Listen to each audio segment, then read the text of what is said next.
السلام علیکم ورحمۃ اللہ وبرکاتہ۔ عالم اسلام کے مسلمانوں کے لیے ایک زبردست خوشخبری۔ شہر حیدرآباد کی مشہور و معروف دینی اقامتی ہمہ وقتی درسگاہ جامعہ انواریہ کے زیر اہتمام قرآن مجید کی تفسیر کے علاوہ احادیث شریفہ و فقہ کی مشہور و معروف معتبر و مستند صحاح ستہ کو ملا کر جملہ 25 کتابوں کی ویڈیو ریکارڈنگ کا سلسلہ شروع ہو چکا ہے۔ اسی کی ایک سنہری کڑی جامع ترمذی شریف کا درس بھی ہے جو الحمدللہ جاری و ساری ہے۔ بیات شیخ المشائخ حضرت سید محمد عبد القدیر الحسینی المعروف نورانی پاشا رحمۃ اللہ علیہ، بانی و فاؤنڈر جامعہ انواریہ و باب العلم انواریہ ایجوکیشنل سوسائٹی۔ سب سے پہلے جیسا کہ ہمارا طریقہ ہے، حدیث شریف عربی میں پڑھی جائے گی، اس کا ترجمہ کیا جائے گا اور مختصر سی تشریح بیان کرتے ہوئے مسائل پر بھی روشنی ڈالی جائے گی تاکہ احادیث شریفہ کا مقصد اور مفہوم سمجھنے میں آسانی ہو اور احکام شریعت پر ہم آسانی کے ساتھ عمل پیرا ہو سکیں۔ اللہ تعالیٰ سے دعا ہے کہ وہ ہم کو سننے اور سنانے سے زیادہ احادیث شریفہ اور احکام شریعت پر عمل کرنے کی توفیق عطا فرمائے، آمین۔ زہد کا بیان چل رہا ہے، آج کی نشست شروع ہو رہی ہے حدیث نمبر 2465 سے۔ بسم اللہ الرحمن الرحیم۔ باب ما جاء ان الغنا غنى النفس۔ حدثنا احمد بن بدیل بن قریش الیمامی الکوفی حدثنا ابو بکر بن عیاش عن ابی حسین عن ابی صالح عن ابی ہریرہ قال قال رسول اللہ صلی اللہ علیہ وسلم لیس الغنى عن کثرة العرض ولكن الغنى غنى النفس۔ هذا حدیث حسن صحیح۔ یہ بیان ہے اس حکم کا جو آیا ہے کہ اصل مالداری نفس کی امیری ہے، نفس کا غنا ہے۔ حضرت ابو ہریرہ رضی اللہ عنہ سے روایت ہے، رسول اکرم صلی اللہ علیہ وسلم نے ارشاد فرمایا، حقیقی مالداری مال کی کثرت نہیں بلکہ نفس کا غنی ہونا ہی اصل مالداری ہے۔ مطلب یہ ہے کہ اگر کسی کے پاس مال و دولت ہے لیکن اس کے باوجود اس کے نفس میں حرص ہے، خواہش ہے، طمع ہے، لالچ ہے کہ اور مزید چاہیے، تو یہ امیر نہیں ہے۔ اصل میں امیر وہ ہے جس کا دل بے نیاز ہو، جس کا دل امیر ہو، دولت نہ ہو لیکن پھر بھی اس کے باوجود اس کا دل دوسرے کی دولت کی طرف للچائی ہوئی نظر سے نہیں دیکھتا، جو اس کو اللہ نے عطا کیا ہے اس پر راضی رہتا ہے۔ تو اصل مالداری یہی ہے۔ کثرت ساز و سامان یا پراپرٹی یا پیسوں کا ہونا یہ اصل مالداری نہیں ہے، بلکہ دل بے نیاز رہے۔ بادشاہ وقت بھی آ جائے تو اس کے دل میں خواہش اور خیال پیدا نہ ہو کہ وہ مجھے کچھ انعام دے، اس کی طرف سے مجھے کچھ عطیات ملے، نذرانے ملے، یہ دل میں خیال نہیں ہونا چاہیے۔ ایسا دل جو بادشاہوں کے نذرانوں سے یا کسی مالدار کے نذرانے اور اس کے عطیات سے خالی ہوتا ہے، اس کے دل میں خیال نہیں آتا، اصل میں وہی مالدار ہے۔ حقیقی معنی میں مالدار وہ شخص ہے جس کا دل بے نیاز ہو۔ حدیث نمبر 2466۔ باب ما جاء في اخذ المال۔ حدثنا قتيبة حدثنا ليس عن سعيد المقبري عن ابي الوليد قال سمعت خولة بنت قيس وكانت تحت حمزة بن عبد المطلب تقول سمعت رسول الله صلى الله عليه وسلم يقول ان هذا المال خزيرة حلوة من اصحابه بحقه بورك له فيه ورب متخوض فيما شاءت به نفسه من مال الله ورسوله ليس له يوم القيامة إلا النار۔ هذا حديث حسن صحيح وأبو الوليد اسمه عبيد سنطا۔ یہ بیان اس حکم کا جو مال حاصل کرنے کے بارے میں آیا ہے۔ حضرت حمزہ بن عبد المطلب رضی اللہ عنہ کی زوجہ خولہ بنت قیس فرماتی ہیں، میں نے حضور اکرم صلی اللہ علیہ وسلم کو ارشاد فرماتے ہوئے سنا، بے شک یہ مال سرسبز و شاداب اور میٹھا ہے، جس کو اس کا حق ملا اسے اس میں برکت دی گئی، اور بہت سے لوگ جو اللہ اور اس کے رسول کے مال سے نفسانی خواہشات پوری کرتے ہیں ان کے لیے قیامت کے دن آگ ہی آگ ہے۔ یہ حدیث حسن صحیح ہے۔ ابو الولید کا نام عبید سنطا ہے۔ مطلب یہ ہے کہ حضور اکرم صلی اللہ علیہ وسلم فرماتے ہیں کہ مال سرسبز و شاداب ہے، ہرا بھرا ہے، میٹھا ہوتا ہے، اور ہر ایک شخص کو مال حاصل کرنے کی خواہش ہوتی ہے۔ انسان ایک دوسرے انسان کو دیکھ کر وہ بھی یہ چاہتا ہے کہ وہ بھی اس کی طرح عیش و عشرت کی زندگی بسر کرے، مرفہ الحال زندگی گزارے اور خوشحالی کے ساتھ اپنی زندگی کے دن پورے کرے۔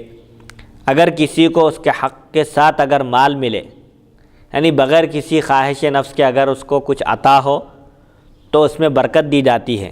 دل میں خواہش نہیں ہے، اگر کسی بادشاہ کے پاس سے مجھے تحفہ آ جائے تو بہتر ہے، کوئی پڑوسی مجھے نظر پیش کر دے تو کیا ہی اچھا ہو، ایسا دل میں خیال نہیں ہے۔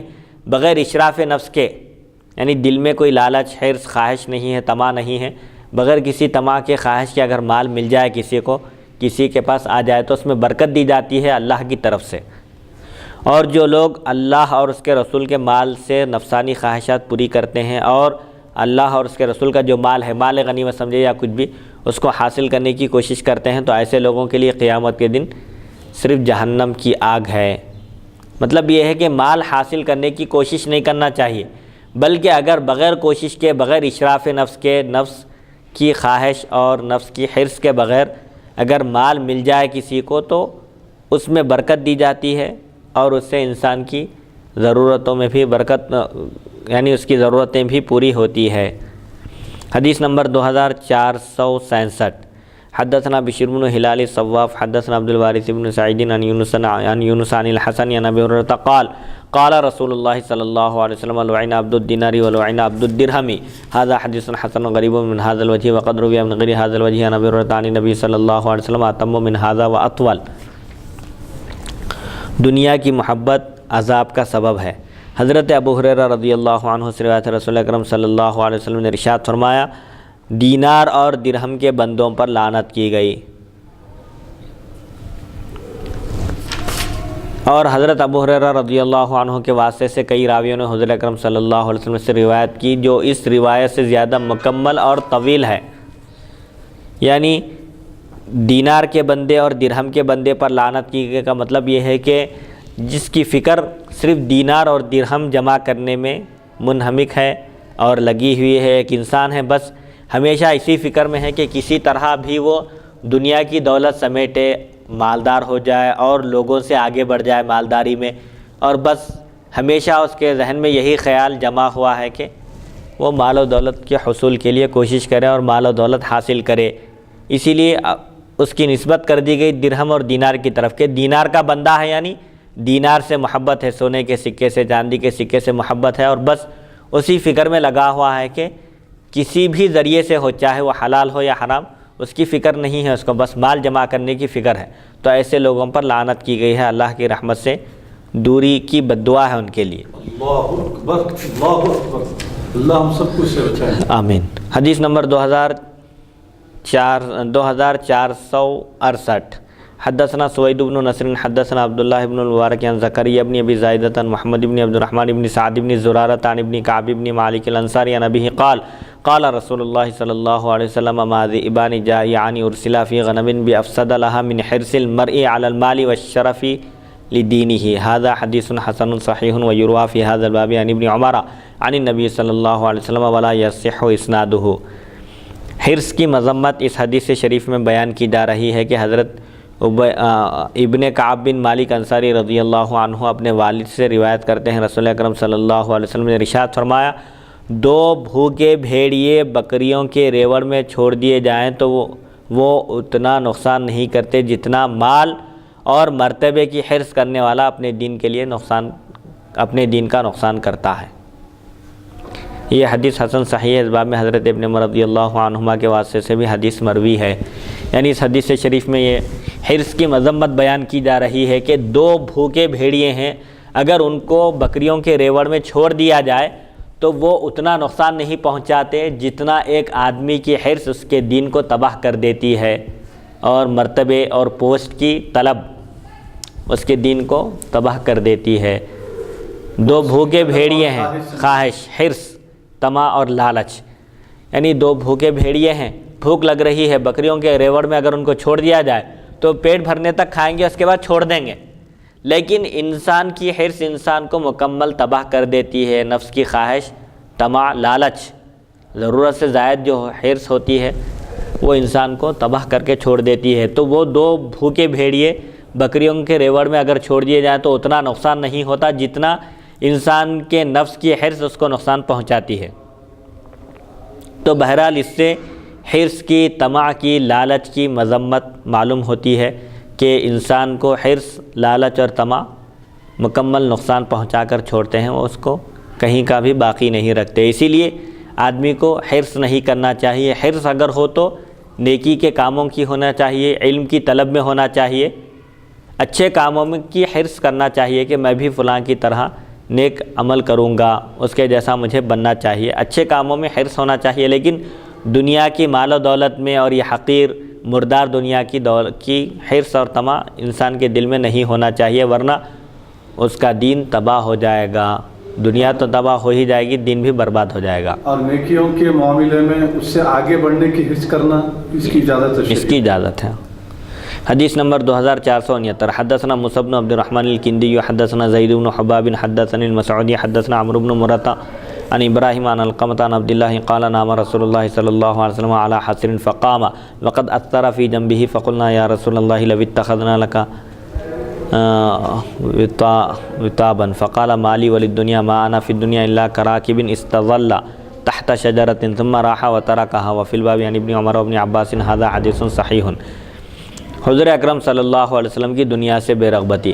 حضرت عبداللہ رضی اللہ عنہ سے روایت ہے, فرماتے ہیں حضور اکرم صلی اللہ علیہ وسلم چٹائی پر آرام فرما ہوئے جب بیدار ہوئے تو پہلو پر آپ کی پشت مبارک پر چٹائی کے نشانات پڑ چکے تھے. ہم نے عرض کیا یا رسول اللہ صلی اللہ علیہ وسلم کیا ہم آپ کے لیے آرام دہ بچھونا نہ بنا لیں؟ آپ نے فرمایا میرا دنیا سے کیا تعلق, مجھے دنیا سے کیا لینا دینا ہے, میں دنیا میں ایک سوار کے جیسا ہوں جو درخت کے سائے میں بیٹھا پھر چلا گیا اور درخت کو چھوڑ دیا. اس باب میں حضرت ابن عمر اور ابن عباس رضی اللہ عنہم سے بھی روایات ہیں, یہ حدیث صحیح ہے. تو حضور اکرم صلی اللہ علیہ وسلم جو دونوں جہاں کے سردار ہونے کے باوجود آپ کا بستر مبارک کیسا تھا؟ ایک چٹائی تھی, ایک حصیر تھی جس پر آپ آرام فرماتے تھے, اور جب آرام فرماتے تو اس چٹائی کے کاڑیوں کے نشان آپ کی پشت مبارک پر پڑ جاتے تھے. تو صحابہ عرض کیے کہ ہم آپ کے لیے ایک نرم آرام دہ بچھونا اگر آپ اجازت مرحمت فرمائے تو ہم فراہم کر دیں گے. تو حضور فرمائیں گے مجھے دنیا میں ہمیشہ رہنا نہیں ہے, میں دنیا میں ایسے ہی ہوں جیسے ایک شخص دوران سفر کسی درخت کے پاس کسی مقام پر رکا تاکہ وہ تھوڑی دیر آرام کر لے. تو ظاہر بات ہے وہ ہمیشہ نہیں رکے گا وہاں پر, تھوڑی دیر سستانے کے لیے, آرام کرنے کے لیے, راحت حاصل کرنے کے لیے, سفر کی تھکان دور کرنے کے لیے کسی درخت کے نیچے پڑاؤ ڈالتا ہے, رکتا ہے, پھر تھوڑی دیر آرام کرنے کے بعد وہاں سے رخت سفر باندھتا ہے, نکل جاتا ہے. تو میری مثال دنیا میں ایسے ہی ہے, میں دنیا میں ہمیشہ رہنے کے لیے نہیں آیا. انسان کو جہاں ہمیشہ رہنا ہے اس مقام کو آباد کرنے کی فکر کرنی چاہیے.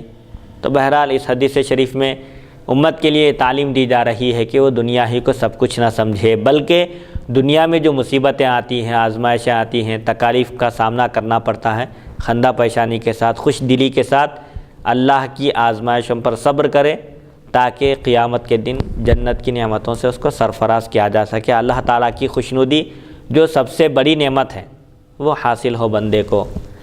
حدیث نمبر 2470. حدثنا محمد بن بشار حدثنا ابو عامر و ابو داود قال حدثنا زہیر بن محمد حدثني موسى بن وردان عن ابي هريرة قال قال رسول الله صلی اللہ علیہ وسلم الرجل على دین خلیلہ فلينظر احدكم من يخالل هذا حدیث حسن غریب.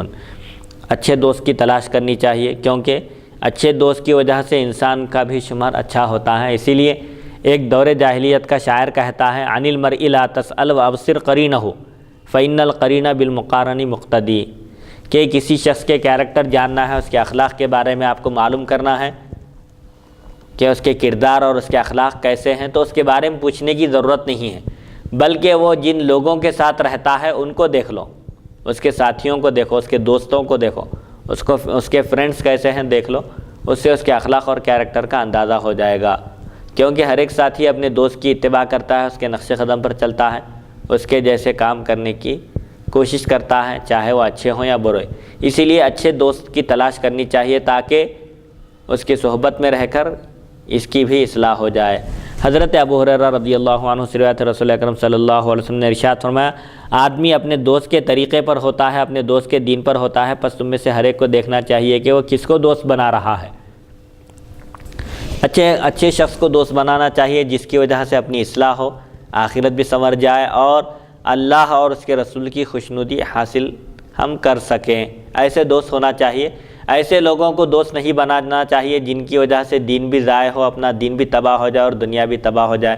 جو دوست فسق و فجور میں, گناہوں میں مبتلا کرنے والے ہیں, نمازوں سے اور عبادتوں سے غافل کرنے والے ہیں، ایسے لوگوں کو دوست نہیں بنانا چاہیے، بلکہ جو نیکی کی ترغیب دینے والے ہیں، نیکی کی طرف لے جانے والے ہیں، ایسے دوستوں کو اپنا ہمنشین اور دوست بنانا چاہیے۔ حدیث نمبر 2471، حدثنا سوید حدثنا عبداللہ حدثنا سفیان بن عیینہ عن عبداللہ بن ابی بکر قال سمعت انس بن مالک یقول قال رسول اللہ صلی اللہ علیہ وسلم یتبع المیت ثلاث فیرجع اثنان ویبقى واحد یتبعه اہلہ ومالہ وعملہ فیرجع اہلہ ومالہ ویبقى عملہ ھذا حدیث حسن صحیح۔ حضرت انس بن مالک رضی اللہ عنہ فرماتے ہیں رسول اکرم صلی اللہ علیہ وسلم نے ارشاد فرمایا، میت کے پیچھے 3 چیزیں جاتی ہیں۔ جب کسی شخص کا انتقال ہوتا ہے تو اس کے ساتھ 3 چیزیں جاتی ہیں، ان میں سے 2 واپس آ جاتی ہیں اور 1 باقی رہتی ہے۔ اس کے پیچھے اس کا مال، اولاد اور عمل جاتے ہیں۔ جب کسی انسان کا انتقال ہوتا ہے تو اس کے ساتھ اس کا مال، اہل و عیال، اولاد اور عمل تینوں ساتھ جاتے ہیں، لیکن اولاد اور مال واپس آ جاتے ہیں اور عمل اس کے ساتھ باقی رہتا ہے۔ لہذا جو ہمیشہ کی دولت ہے، جو ہمیشہ باقی رہنے والی چیز ہے، اس کو اچھے سے اچھا کرنا چاہیے، پورے اہتمام کے ساتھ کرنا چاہیے، اس کے شرائط کے ساتھ اور حسن نیت اور اخلاص کے ساتھ بندے کو عمل کرنا چاہیے، تاکہ اللہ تعالیٰ اس عمل کے سبب اس کو نجات عطا کرے، اس کی مغفرت فرما دے۔ کیونکہ قبر میں رہنے والا ساتھی صرف اور صرف عمل ہے، مال اور اہل و عیال نہیں ہے، سب ساتھ چھوڑ دینے والے ہیں، اور جو چیز ساتھ رہنے والی ہے انسان کے، وہ اس کا حسن عمل ہے، نیک عمل ہے، لہذا انسان کو اچھا عمل کرنا چاہیے۔ حدیث نمبر 2472، باب ما جاء فی کراہیت کثرۃ الاکل۔ حدثنا سوید حدثنا عبداللہ بن المبارک حدثنا اسماعیل بن عیاش حدثنا ابو سلامۃ الحمصی وحبیب بن صالح عن یحیی بن جابر الطائی عن مقدام بن معدی کرب قال سمعت رسول اللہ صلی اللہ علیہ وسلم یقول ما ملأ آدمی وعاء شرا من بطن بحسب ابن آدم اکلات یقمن صلبہ فإن کان لا محالۃ فثلث لطعامہ وثلث لشرابہ وثلث لنفسہ۔ حدثنا الحسن بن عرفۃ حدثنا اسماعیل بن عیاش نحوہ وقال المقدام بن معدی قریب عن النبی صلی اللہ علیہ وسلم ولم یذکر سمعت النبی صلی اللہ علیہ وسلم ھذا حدیث حسن صحیح۔ یہ بیان ہے حکم کا جو زیادہ کھانے کی کراہیت کے بارے میں آیا ہے۔ زیادہ کھانا مکروہ ہے، بہتر نہیں ہے، انسان اس کی وجہ سے سست ہو جاتا ہے۔ صرف اتنا کھانا چاہیے جس سے انسان عبادت میں طاقت حاصل کر سکے، تازگی کے ساتھ فریش ہو کر اور پورے نشاط کے ساتھ اللہ تعالیٰ کی عبادت کر سکے۔ مقدام بن معدی قریب رضی اللہ عنہ سے روایت ہے، فرماتے ہیں میں نے حضور اکرم صلی اللہ علیہ وسلم سے سنا، آپ نے فرمایا انسان نے پیٹ سے زیادہ برا برتن نہیں بھرا، یعنی پیٹ انسان کا ایک بدترین برتن ہے، برا برتن ہے، اس کو جتنی ضرورت ہے اتنا ہی اس کے لیے فراہم کیا جائے، اتنی ہی غذا اس کے لیے فراہم کی جائے۔ انسان کے لیے چند لقمے کھانا کافی ہے جو اس کی پیٹھ کو سیدھا رکھ سکے، ایسا نہیں کہ کمزور ہو کر گر پڑ رہا ہے، چکر آ رہی ہے، ایسا نہیں ہونا چاہیے، بلکہ تقویت کے لیے، عبادت میں تقویت کی نیت سے کھا رہا ہے تاکہ پوری پھرتی کے ساتھ، چستی کے ساتھ عبادت کر سکے تو درست ہے، لیکن صرف مقصد تقویت نہیں ہے، عبادت میں ایسے ہی کھا رہا ہے بے تحاشا، تو یہ مکروہ ہے۔ بلکہ انسان کے لیے بس اتنا کھانا ضروری ہے جس سے اس کی پیٹھ سیدھی رہ سکے، یعنی وہ طاقتور ہو اور چلنے پھرنے کے قابل رہے، عبادت میں اس کو مدد ملے۔ اگر کسی کے لیے زیادہ کھانا ضروری ہی ہو تو اس کے لیے ہدایت دی جا رہی ہے کہ پیٹ کے 3 حصے کریں، 1/3 کھانے کے لیے، 1/3 پانی کے لیے اور 1/3 سانس لینے کے لیے۔ بالکل پیٹ بھر کر نہیں کھانا چاہیے بلکہ بقدر ضرورت کھانا چاہیے۔ اسماعیل بن عیاش نے اسی کے ہمانہ روایت نقل کی اور کہا کہ مقدام بن معدی قریب نے حضور اکرم صلی اللہ علیہ وسلم سے روایت کی، میں نے حضور اکرم صلی اللہ علیہ وسلم سے سنا، یہ الفاظ نہیں ہے، یہ حدیث حسن صحیح ہے۔ حدیث نمبر 2473، باب ما جاء فی الریاء والسمعۃ۔ حدثنا ابو قریب حدثنا معاویہ بن ہشام عن شیبان عن فراس عن عطیہ عن ابی سعید قال قال رسول اللہ صلی اللہ علیہ وسلم من یرائی یرائی اللہ بہ ومن یسمع یسمع اللہ بہ وقال قال رسول اللہ صلی اللہ علیہ وسلم من لا يرحم الناس لا يرحمه اللہ وفی الباب عن جندب وعبد اللہ بن عمرو ھذا حدیث حسن غریب من ھذا الوجہ۔ ریاکاری اور طلب شہرت کا بیان۔ ریاکاری کرنا یہ بھی حرام ہے اور شہرت کو طلب کرنے کی مذمت کی گئی ہے۔ حضرت ابو سعید خدری رضی اللہ عنہ سے روایت رسول اکرم صلی اللہ علیہ وسلم نے ارشاد فرمایا جو شخص لوگوں کو دکھانے کے لیے عمل کرے گا اللہ تعالیٰ اس کو اس کا بدلہ دے گا، یعنی اس کے عمل کا اس کو ثواب عطا نہیں کرے گا، اس کا عمل رائگاں جائے گا۔ اور جو شہرت طلب کرے گا قیامت کے دن اس کے عیوب کی تشہیر کرے گا اللہ تعالیٰ۔ راوی کہتے ہیں حضور اکرم صلی اللہ علیہ وسلم نے یہ بھی ارشاد فرمایا جو لوگوں پر رحم نہیں کرتا اللہ تعالیٰ اس پر رحم نہیں فرماتا۔ اس باب میں جندب اور عبداللہ بن عمر سے بھی روایت ہے، یہ حدیث اس سند سے حسن غریب ہے۔ بہرحال ریاکاری کے لیے کوئی عمل نہیں کرنا چاہیے، عمل کی بنیاد اخلاص پر ہونا چاہیے، ورنہ عمل رائگاں جائے گا، انسان کی محنت بھی ضائع ہو جائے گی۔ ریاکاری کے لیے کوئی کام نہیں کرنا چاہیے، بلکہ محض اللہ کی خوشنودی اور اس کی رضا حاصل کرنے کے لیے، اور جو کام بھی کرے انسان اس کو چاہیے کہ وہ صرف اللہ کی خوشنودی حاصل کرنے کے لیے، اور اس کام سے اس کا مقصد صرف اللہ کی خوشنودی اور اس کی رضامندی ہو، دنیا والوں کو دکھانے کے لیے ریاکاری کے لیے نہ کرے۔ اور شہرت طلب کرے گا تو اللہ تعالیٰ اس کے عیوب کو مشہور کر دے گا۔ شہرت بھی طلب نہیں کرنا چاہیے، بلکہ اگر وہ اللہ کا محبوب ہے تو اللہ تعالیٰ خود بخود اس کی محبت لوگوں کے دلوں میں ڈال دے گا۔ بہرحال یہ اسلام کی تعلیم ہے کہ ایک دوسرے پر رحم کرو تو اللہ بھی تم پر رحم کرے گا۔ جو لوگوں پر رحم نہیں کرتا وہ بھی قابل رحم نہیں ہے، اللہ بھی اس پر رحم نہیں کرتا۔ تو ہم کو چاہیے کہ ہم لوگوں کے ساتھ نرمی سے پیش آئیں، حسن سلوک کریں، ان پر رحم کریں، بڑوں کی تعظیم کریں اور چھوٹوں پر رحم کریں، اور حسب ضرورت حسب وسعت طاقت کے مطابق ہم جن کی مدد کر سکتے ہیں ان کی مدد ضرور کریں۔ اور اس کے عیب کو اللہ تعالیٰ ظاہر کر دے گا۔ ہاں، جو شہرت کی طلب کرے گا، شہرت کو طلب کرے گا تو اللہ تعالیٰ اس کو مشہور کر دے گا، قیامت کے دن بتا دے گا کہ یہ شہرت کا طالب تھا، اگرچہ کہ دنیا میں کسی کے سامنے اظہار نہیں کرا، لیکن اللہ تعالیٰ اس کو ظاہر کر دے گا قیامت کے دن کہ یہ شہرت کا طالب تھا، صرف شہرت اور چرچا چاہتا تھا، لوگوں کے درمیان اپنی بڑائی چاہتا تھا، لہٰذا اس کا عمل رائگاں ہے، بیکار ہے۔ اور اس کو منہ کے بل گھسیٹ کے دوزخ میں ڈالا جائے گا۔ جی وہی بہرحال مذمتیں آئی ہیں حدیث شریفہ میں کہ انسان کو اپنا عمل خالص اللہ کے لیے کرنا چاہیے، شہرت کا طالب نہیں ہونا چاہیے۔